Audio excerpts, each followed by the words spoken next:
Ghosts in the house. Noises in the night. It was 1830s in rural New Hampshire. Since no school or cars existed back then, Virginia had a long walk to and from school every day. She liked walking through Farmsville because it gave her to think. Sometimes she'd met up with friends and they'd pass the time talking. One day Saul told her that he had heard strange sounds while staying in his grandmother's house. His grandfather had died recently, and many of his belongings were stored in the attic. Saul said that anyone walked past the stairs, he thought that a cold chill. Virginia asked him to stop talking.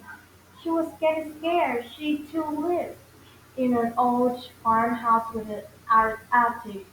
She too heard noises in her attic. She grew worried and wondered if her house was haunted. When Virginia arrived home, she wanted to ask her mother if she believed in ghosts, but decided against it. Instead, she quietly and feverishly did the chores. She helped with dinner, washed all the dishes, and swept up after work. Later in the evening, she was so exhausted that as she worked on her homework, she fell asleep in the chair. Her mother had to help walk her upstairs and get ready for bed. Good night, Virginia. Sleep well.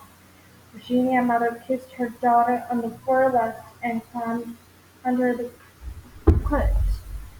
"Good night, mother," said Virginia with a yawn, but as she drifted off to sleep, she would dream of ghosts. Ghosts. Tip tap, tip tap. Virginia popped open her eyes with a burst of fear. What was that sound? She sat up and listened carefully, holding her breath. Tip tap, tip tap. Mother, is that you? Virginia whispered urgently, but there was no answer, only a strange, mysterious sound. Was it ghosts? Her father always preached that there was usually a simple answer to a simple problem, and so she decided to find out. Tip tap, tip tap. Virginia jumped out of bed and ran over her bedroom window to see if maybe a tree branch was brushing against the glass. While peering outside, she watched the wind whip up leaves across the grass under a full moon. Tip-tap, tip-tap. Virginia realized that the mysterious sound was not coming from below her, but from above her. There was no bedroom on the top floor. So it might be an animal, Virginia thought. Maybe a raccoon snuck into the attic and is clawing its way out. Virginia got back in bed, feeling much better that she had convinced herself there was no ghost, and soon fell into a deep sleep. Lights and lullabies. The next morning at breakfast, Virginia told her parents about the sound she heard coming from the attic. "I'll look up there after breakfast," said her father with a quick glance toward her mother. "Can I go with you?" she asked Virginia. She saw a flash of worry cross her mother's face. "No, dear," said Mother. "The attic is water dusty, and you'll get your dress dirty." Virginia was disappointed, but she knew better than to argue with her mother.